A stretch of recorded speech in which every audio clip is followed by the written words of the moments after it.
नाटी दुल्हन। मयंक की बीवी नेहा की हाइट बहुत ही कम थी।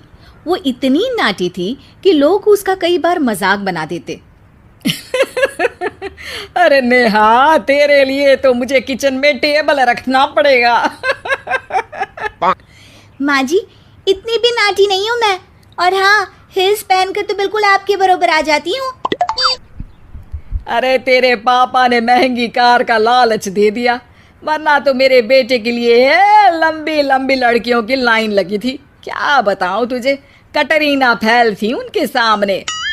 पर माँ जी, आपका मयंक भी तो हाइट में कौन सा अभिषेक बच्चन की तरह है जो कटरीना मिल जाती। वैसे भी मेरी और इनकी जोड़ी तो राम सीता की जोड़ी है, राम सीता की। एक दिन सभी खाना खा रहे होते हैं, तभी माँ, दाल बहुत अच्छी बनी है, जरा और देना।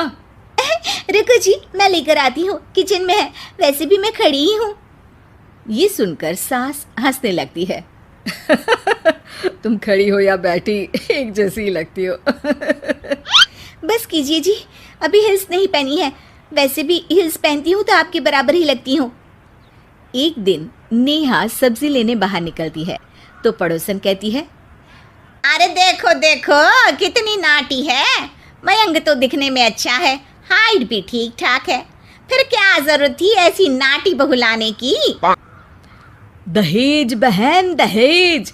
अंधे हो गए थे पैसों के पीछे, अब करे जगह साई। दोनों की बात नेहा सुन लेती है और उसे बहुत गुस्सा आ जाता है। आंटी जी, एक बात बताओ, मेरे पापा के पास पैसे हैं, उनको अच्छी लड़की की तलाश थी, ये पसंद आए और शादी हो गई। इसमें मेरा क्या कसूर है जो आप लोग मुझे सुना रही हैं? अरे नहीं नहीं नेहा, हम तो तेरी सास की बात कर रहे थे कि कितनी लालची औरत है। देखिए, वो लालची नहीं है।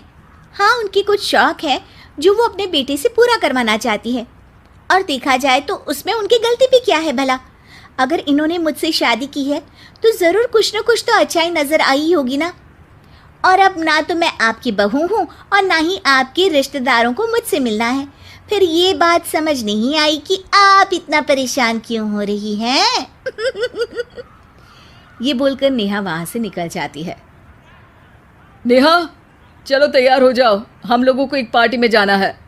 नेहा तैयार होकर पार्टी में जाती है, जहाँ मयंक का दोस्त उससे कहता है, अरे मयंक, तू लकी है यार, तेरी बीवी की हाइट इतनी कम है कि तुझे बच्चे की जरूरत ही नहीं है, भाभी ही बच्ची जैसी है।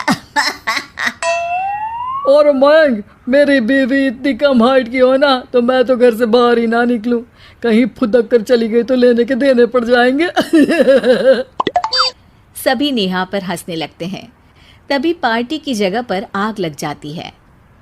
अरे भागो यहाँ से, जल्दी करो, निकलो यहाँ से। अरे लेकिन बाहर के दरवाजे पर ही आग है, अब कैसे बाहर निकलेंगे? कोई रास्ता भी नहीं है। अरे रास्ता है ना, अगर कोई इस खिड़की से बाहर निकलकर अगर सामने के दरवाजे में आग को बुझा दे तो सब निकल सकते हैं। तभी नेहा उस छोटे से जरोखे से बाहर निकलकर आग को बुझा देती है। अरे वाह, भाभी जी ने तो आज हम सबको बचा लिया।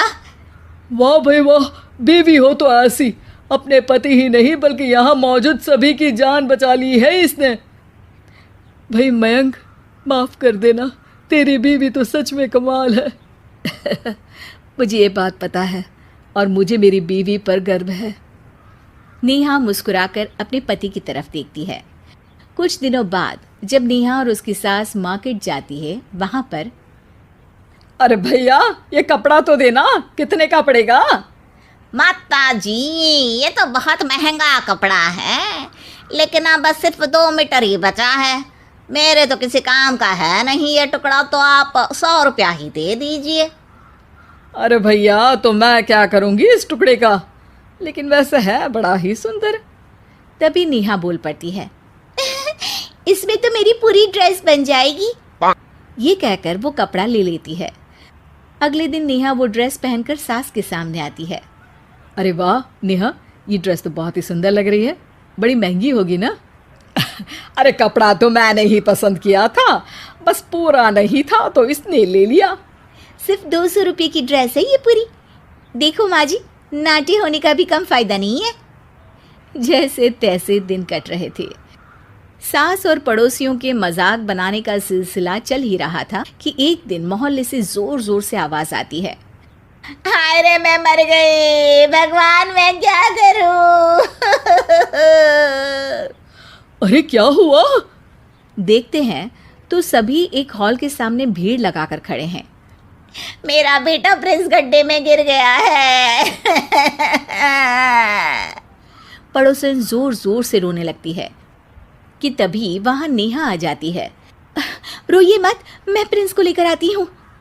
ये बोलकर नाटी सी पतली सी नेहा गड्ढे में घुसकर बच्चे को बाहर ले आती है। अब क्या था, एक बार फिर नेहा के लिए पूरा मोहल्ला तालियां बजाता है।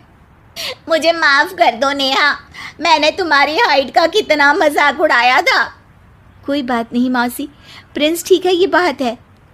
अब वो दिन आता है जब सास नेहा की तारीफ करती है।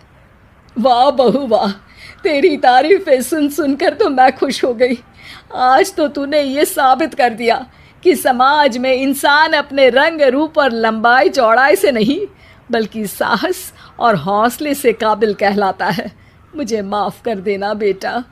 अगर आपको वीडियो पसंद आए और यह जानकारी पूर्ण लगे तो वीडियो को लाइक करें और शेयर करें या हमारे चैनल को सब्सक्राइब करें ताकि आप नए वीडियो के बारे में जान सकें। वीडियो देखने के लिए धन्यवाद।